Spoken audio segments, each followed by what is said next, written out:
Welcome to the Momentum Ministry Partners podcast. This podcast is designed to provide momentum in our God-given roles of leadership as we partner together to equip today's Christian leaders for tomorrow's opportunities. Whether you're a pastor, youth leader, ministry volunteer, parent, or student, we want to be your go-to and most trusted resource for equipping and encouragement when it comes to your ministry and leadership influence. Thanks for tuning in, and we hope you enjoy this episode.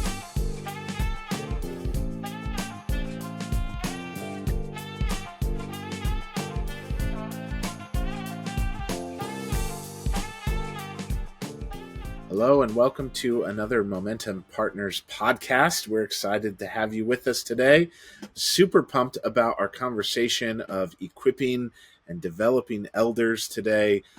Riveting stuff here, Jeff. Riveting stuff. It's actually wildly important. So it is, and it's I joke, but honestly, like one of the things that maybe is most passionate to your heart and mine, and even here at Momentum, is developing leaders and equipping people to be engaged and partners with the local church. And that doesn't always mean us as paid ministry staff. So, Jeff, let's dive in. Tell us a little bit about your elder board. What does that look like? If you want to throw anybody under the bus, here's your chance. Well, that you actually ask a fascinating question, because my elder board and elder team I would think of differently. So we have phenomenal elders that I have led beside for many, many years here at Grace Church. I think they have led well. And when we've gotten everything from build a building and work a strategy to we have a crisis, I feel like these men have done phenomenal jobs. So can I explain our structure, and then it may make a little bit more sense. So perfect. For everybody listening, we're weird because we're a multi-campus church. And so not everything I say is going to make a ton of sense to you. You guys are going to have to get the meat and leave the bones with this. But we would have a structure that would say we have a board of elders. So that board of elders would be the legal board of Grace Church. So because we're an incorporated 501c3, somebody's got to oversee the money, and somebody's got to own the buildings, and somebody's got to be able to fire the pastor. And, so that's who that group of men are, but they are elders of the church. Under them then is all of the elders of Grace Church. So that board, you're going to go on it, off of it potentially. But not all of our elders are in the everyday governance of the church all the time. And then under that is what we have called steering teams. And steering teams are local to our campuses. So each steering team would each campus would have a steering team. Those steering teams are made up of elders and non-elders. It's actually a great practice field for eldering, and some of the people on those teams are elders, and some of them are not. Now, Grace Church does believe that eldership, if there are godly men to lead in the church, that role is reserved for godly men. That's part of why the steering team is not an elder position, because there are women, godly women, who also serve on those steering teams. So while we do believe in male eldership is the church word for it, we don't believe in total male leadership. So the non-spiritual parts of running the church, the finances, that kind of stuff, we don't believe are exclusive. It's the pastoring pieces that we believe are reserved in that way. So when I think of working with my elder team, I think of working with my board and then all the guys and then my steering team, and all of them would have they would be a multitude of counselors. They would uh, be a collection of wisdom, and they would have huge input on not necessarily the vision and the mission of the church, but how that vision and mission is played out. And then if there is an opportunity, like we're going to build a building or we're going to take up start a new campus, or there's a problem, there was an affair, etc., then those guys come into place. And the way that we do that is this, in my context: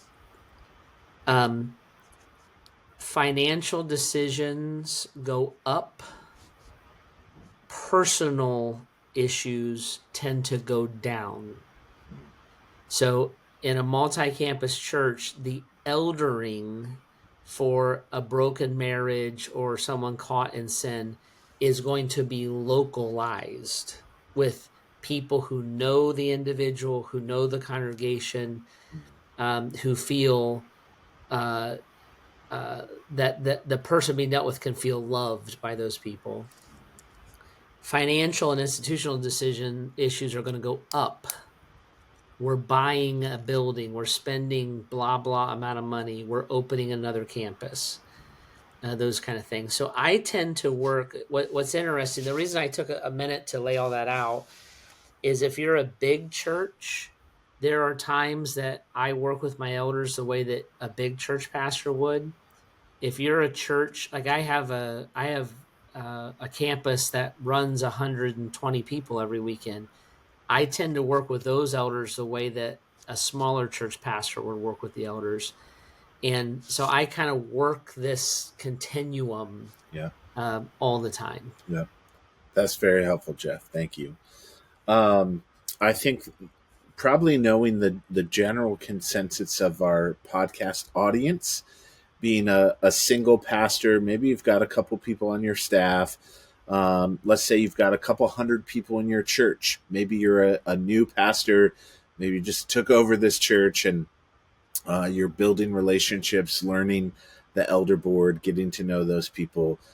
Jeff, what advice would you give to them of how do they work alongside? What are some of maybe those decisions that that you'd lean on your elder board to make? What things do you want them speaking into? And how do you appropriately go about doing that? So what I would say is, as you're building an elder team, if you have the opportunity to build it, because there's two conversations. One is the one that I'm building, and one is the one that I'm inherited. Yes. So they can be very different conversations. But if I'm building an elder team, what I'm looking for is I'm looking for a mindset, and I'm looking for a focus. So the focus is this: I'm not going to ask anybody to be an elder on my elder team who does not fully adapt to the mission, vision, and values of our church. So those things need to be established, and the elders are people who look and say, we help to facilitate those things. We do not argue against them. Mm-hmm. So I had a guy one time, I was talking to him about being an elder, and he goes, I think what I can do for you the most is be like a devil's advocate. And I'm like, I don't want to work with you. You're going to pick a fight with me, an argument with me for no reason. We're going to waste so much time and so much energy. I don't want anything to do with it. And I said, he actually is on my leadership team now. I said, don't do that. I'm not fighting you.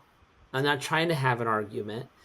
I don't need a devil's advocate. If you have a concern or you don't agree, just tell me that. I'll entertain it. But don't put us into these rabbit holes. I'm not trying to work against you. I'm looking for counsel. And so I want people on there that are in line with me. Now, I say that, and then I'm going to say this because I think it's important. Your elder team should reflect your weaknesses in their strengths. So for me, vision and value is and strategy is not a weakness of mine. A weakness of mine is making sure I don't run over people and thinking about how the non-leader is affected within my church. So I surround myself with elders who have strengths in my areas of weaknesses so that I'm a balanced leader. And they're not going to raise their hand and say, Jeff, I don't know if we should be a multi-campus church. They're not going to do that. That question's settled. They are going to raise their hand and say, Jeff, I don't feel like we're doing enough to help people with mental illness. And I'm going to be like, okay, I literally never even thought about that question. They're like, well, tell me why. And they're going to tell me, well, that's a good elder. Yeah. See, it's not combative. They're not governmental representation. They're not lobbying. And that's a real story. In that particular case, that elder was saying to me, like, yeah, like my family got bulldozed with mental illness, and your reaction was kind of like, oh, I hope they get better, and you don't understand how that affected us. And I'm not mad at you, and I'm not scolding you, but I do realize like you should probably know because this is really affecting a lot of people. And that attitude, that by the way, that was the same guy who said he was going to be the devil's advocate. But because he came to me, I'm like, no, I do want to know that. I don't relate to it. Now, if you are the person who's in tune with, empathy toward people, you need to surround yourself with visionaries and strategists. And so what you're looking for is you're looking for that multitude of counselors. Okay. So if I'm building a board, which I have done, I'm building guys who aren't like me. So I have guys that I hang out with that are visionaries and strategists, and they'll say to me, in a loving way, they're like, "How come you never asked me to be an elder?" And I look at them, I say, "You'd hate it." Why would I hate it? Because we don't talk vision and strategy. The last thing my elders need is more vision and strategy, like because Jeff is like a volcano of that. What we tend to do with my elders is deal with people because I'm not actually as good at that. And so when I ask for their time, I need their time to help me with stuff that is not a strength of mine. When it comes to vision and strategy, I'm like, hey guys, this is what I'm doing. They're like, okay. Or they're not yes men. They'll speak into it. But does that make sense that you're Yes. trying to build that balance with it? Yep. But Jeff, go a step further, kind of in that, and like, there's a very popular phrase of like, with church elder boards and pastors of over, under, equal. Break that out a little bit. Like, what? Maybe give some examples of how that would play out in a local church, of the pastor being over, under, and equal with their elder board. The way that would work is I am an elder of my church. So I am over my staff. I am over the congregation, and I help to provide leadership. I don't come to the elder table as an employee, and they are not my supervisors. I am a overseer. I am the most active overseer of our church because I get up and do this every day. However, I am under their authority. So I am an elder, and they can fire me. And I do not run the church. It is not a dictatorship. I yield to their authority, and I will yield to their opinions. Now, what has happened? Remember, I've been here a long, long time, and that makes a big difference. my elders never once have ever looked at me and said, you need to do what we ask you to do. Because if they have a really, really strong opinion or conviction, I'll stop what I'm doing. And I'm like, okay, wow, I didn't see that coming. Talk to me about that. What are you guys seeing that I'm not seeing? Mm. And so for me, that usually doesn't look like a redirect. It usually looks like a pause. I'm more than willing to redirect if I was blind to something. And then they'll allow me to redirect them. So it is very much brothers Yeah. trying to figure out how to lead God's church, which is the equal part. So I'm not malfunctioning or fighting them. They're not malfunctioning and fighting me. So we lead together. And how fast does a decision move? Well, it moves at the speed of, are we on the same page? I try to never surprise them. So I will try months, even years ahead of time to say, guys, this is what I'm thinking and this is how I'm thinking it. If I need a big decision, as best that I can, I will have a meeting. I will lay out the whole scope of what needs to be talked about. And then I will say, I'm not asking you for a decision. I'm just trying to get this in front of you so you can pray about it and think about it. And so we kind of work, that's the equal part of it.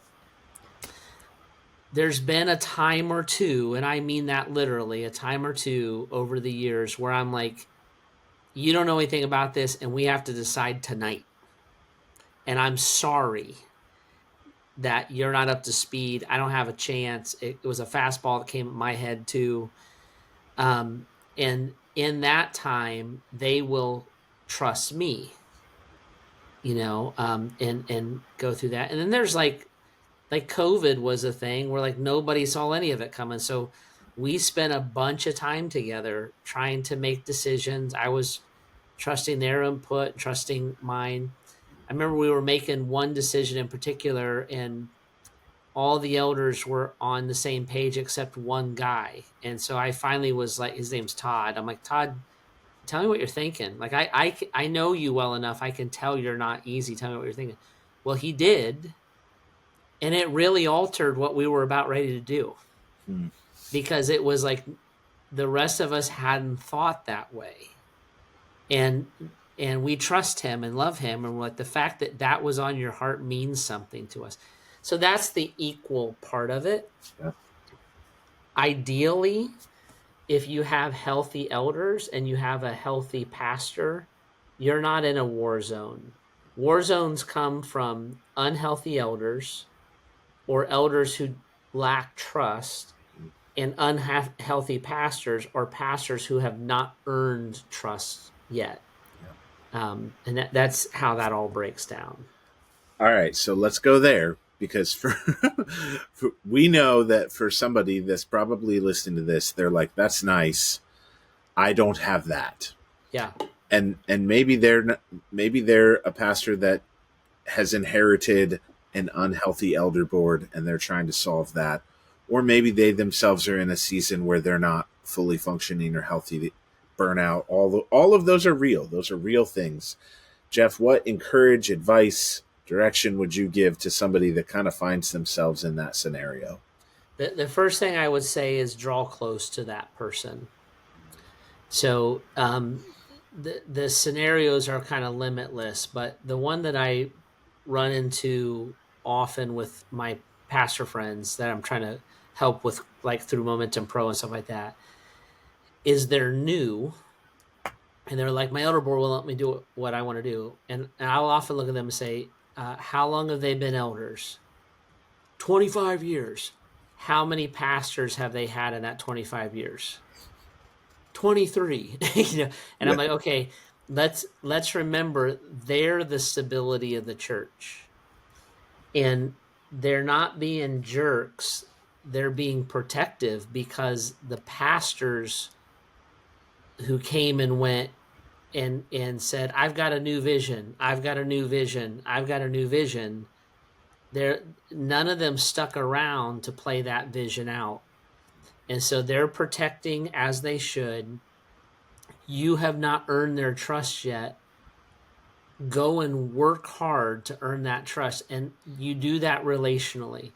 So take your grumpiest elder and ask to have breakfast with them once a week and get to know them and try to understand where they're coming from and try to talk and all those kind of things. And I don't think that you have to do this for 10 years, but you have to pour in. And I know when I first started the church, I had a kind of a grumpy elder, and he was like, we were about ready to run our first building program, and he was really being a twerp. And so I set him down. I was like, "Hey, what's your problem?" And he looked at me and he goes, "I don't want to do this building program." I'm like, "Why not?" He goes, "Because you're going to leave us. You're really gifted. You're really smart. You're really." And he was like, "People love you." It was all compliments, meaningful compliments. These weren't accusations. And he's like, "There's no way that you're staying in Akron, Ohio." Well, what he didn't know is that Heidi and I, before we announced a building program, I had said to her, if we're leaving, we have to leave now. And she asked why. I said, because I can't, with integrity, put the church into millions of dollars of debt and then leave them. So he didn't know that. That was like a family thing. Well, Heidi and I had decided, no, we're building our life here. Well, once we communicated that, and he was like, "You're staying," I was like, "Unless the Lord shows up personally, I will do what the Lord says to do." But we actually talked about it. Then he became a massive advocate. Yeah. So get close to them, spend the time. Now, there are people who are jerks, and maybe there's been 20 pastors in 25 years because there's a jerk. And what you have to do in that situation is you have to get close to everybody else. And that person will be exposed for what they are. I had the opposite scenario happen where I had a jerk, and he was just killing me. And so I got close to everybody else, and he got in a argument with me one time about a key to a room. And I was like, "Listen, man," I said, I'm the pastor of this church. I will have a key to everything. This is ridiculous." And he said to me, this is about 3 years in, he said to me, "If you don't get your act together, I will call a business meeting and run you out of here." But I had gotten close to everybody else. And I said to him, I said, "That would make me very heartbroken because you will look like an idiot. You are the only one who thinks about me." And I had to go toe to toe with him. Now, here's what's funny. He's still here and he's one of my best friends. So like it was trust, it was pain, it was ego. And I'm like, you need to be stood up to. And I tried, it was very private. This was not a fight in the middle of the lobby kind of a thing. But I was like, today is the day we're doing this. Yep.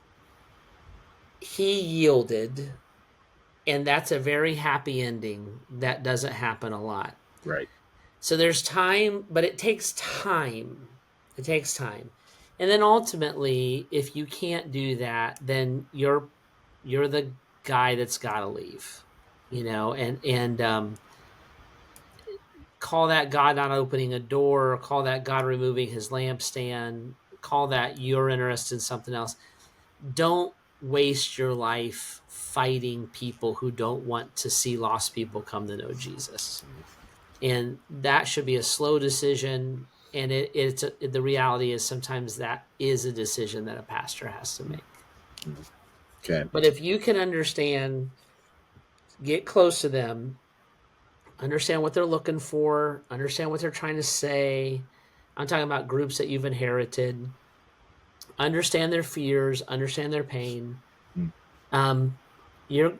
you might surface a jerk that needs to be dealt with as a power broker, or you might surface a shepherd who isn't quite sure if you're a wolf or not.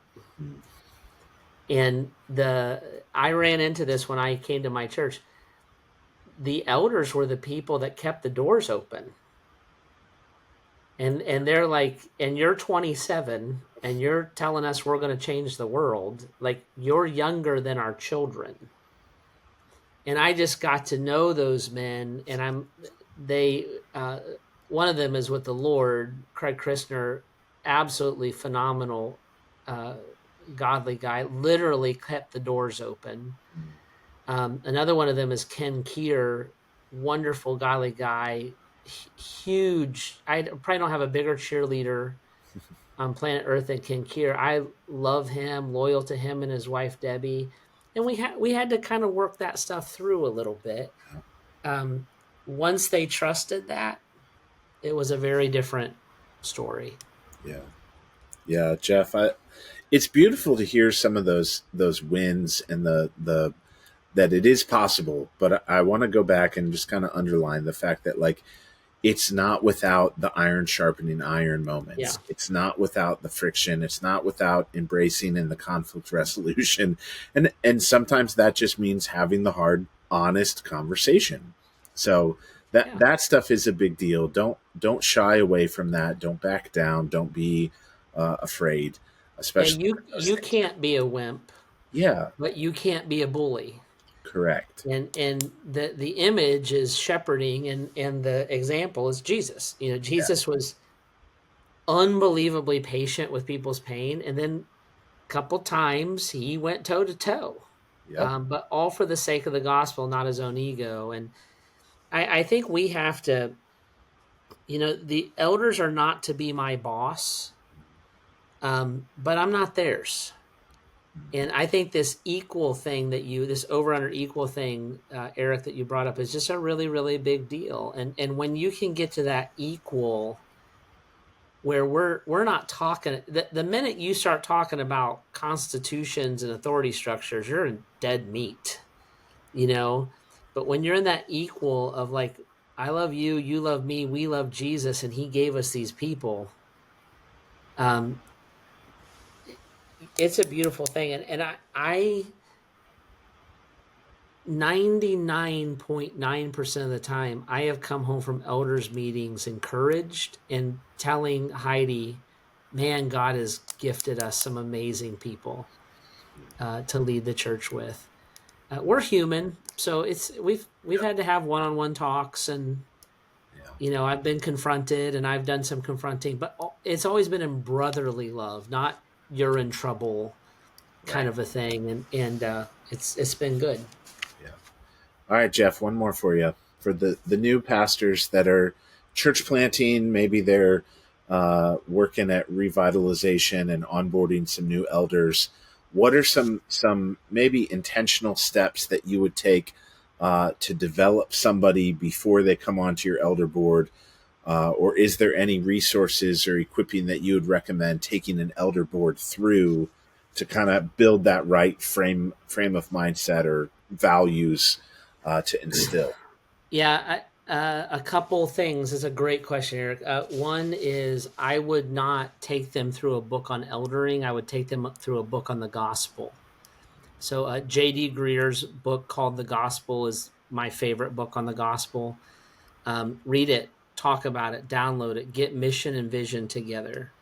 And a lot of guys take their elders through, this is how to be an elder. I'm like, this is how to be a passionate Christ follower is what it is. And the elder stuff's the easier part of it. So I'm going to look for that. If I was straight up church planting, like dropped into a town, I would actually start with an outside elder board. That's how we do it here at Grace is I get pastors and leaders that I already know and trust to be my board. I think one of the mistakes that pastors make, and I made this mistake, is in a desire to have elders, I made people elders too quickly. Mm. It is glacially slow to be an elder at Grace Church. And then we do a background check, we pull your giving, we interview your wife. You have to pass a theology and doctrinal exam. And then we put your picture up on all of our campuses for 2 weekends and ask everybody, does anybody know anything about this guy that we don't? Because once you're an elder at Grace, you're an elder for life. You might rotate in and off of a working board, but you're an elder for life, because I see that is in the scripture. So I brought guys up too fast. I would slow that, really get an understanding and a relationship with somebody, and rely on an outside board until you've had the time to know them. Now, in all of that, as a part of that training, what I would do is I would have a leadership space that's not eldering, so a steering team. And first of all, you can mix it with men and women. And when you're a smaller church, you need all the leadership you can get. Secondly, you can get in close and lead with those guys. So when I'm bringing elders in, I tend to bring them through the leadership team, and they'll do that with me for 3 or 4 years. I can see them, they can see me, and we can know better if that's the right spot for them to be on. So I would do things like that. Generally, to be an elder at Grace Church, you're usually here at least 10 years. It's a slow process because of the authority that you have, and because of the responsibility that you have. And I really want to see that play out every way possible. All right, Jeff, that's super helpful. I think I'm just trying to think through for a listener who's listening to this, like, what is it that you're looking for? We know the biblical references, the list of qualifications of an elder, but for you personally, what in those 10 years, as you're getting to know those people, as you're creating the leadership development pathways, what is it that you're looking for that would cause you to go, this person should be on our elder team? All the biblical requirements, those are the easy ones. And then I'm looking beyond that. I'm looking for a servant. So if servanthood's beneath you, leadership's above you. So I like it when the elders teach the 6th grade Sunday school class for 15 years. You know, they're not looking to be up front. They're not a power broker in any way. I'm looking for a personality click. So I want guys that offset my weaknesses, but know how to communicate with me, and I know how to communicate with them. So we don't remotely have to be the same, but we got to be able to talk and understand what's going on. I think you need to look and say, and this is in the biblical requirements, but are other people following their spiritual leadership? So not their big personality, their spiritual leadership. Are they respected by their family and by the community and by the rest of the church? And then a big one for me is they're available. I have one guy right now I want to bring up. I think the world of him, but he's got little kids. His father-in-law just passed away. His mother-in-law is moving in. Like, he's just not available right now. It's not his fault. But I'm like, it's the wrong time to pursue that. So are you available? And will you lead with me? And then the last one is, are you sold out to the mission and the vision of the church, the local church? And so, like, if you don't bleed what we believe God's called us to, then you're the wrong person to lead what God has called us to. So I look for those kind of things. That their spouse, like, are they private? How does their spouse influence them? Can they keep a confidence? We talk about some very highly sensitive things. Do they panic in a crisis? Are they teachable? Will they change their mind? Are they strong? I'm not looking for yes men. Like I actually need you to have a thick enough spine to push back at me. So those kind of things is what Yeah, I'm looking for. very helpful. Very, very good. Well, we hope that this conversation has been of value to you, to the congregation that you lead and shepherd. And so, a lot of these questions were, Jeff, conversations that you and I have had with other people along the way. And like we always say, we really do want to be a resource to you, to your church. So if you have follow-up questions to any of this, please, please, please reach out to us. Mm-hmm. Email us info@buildmomentum.org. We'd love to connect. We'd love to do follow up. And I know this is a whole long conversation that we could have in more than just the 35 minutes here. So we want to be a resource. That's why we exist as an organization, to help serve you, put resources in your hands to have you be successful and effective. Jeff, anything else you got for us?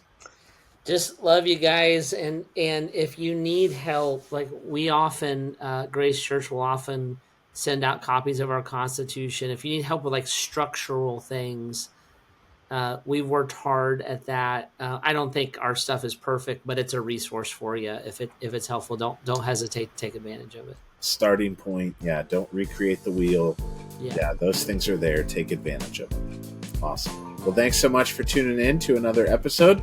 We'll see you next time. Thank you for joining us for this episode. We hope you found it to be valuable. And if you did, would you share it with someone else in your network who might enjoy it?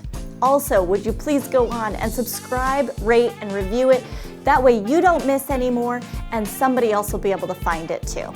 Also, because we want to be your trusted resource, if you have a question or topic that you would like us to discuss on an upcoming episode, send that to us via email to info@buildmomentum.org, or you can send us a DM on any of our social media platforms. You can find us there at Momentum Ministry Partners. Also, if you need more information on our ministry, be sure to check out our website at buildmomentum.org. Thank you so much, and we hope to see you next time.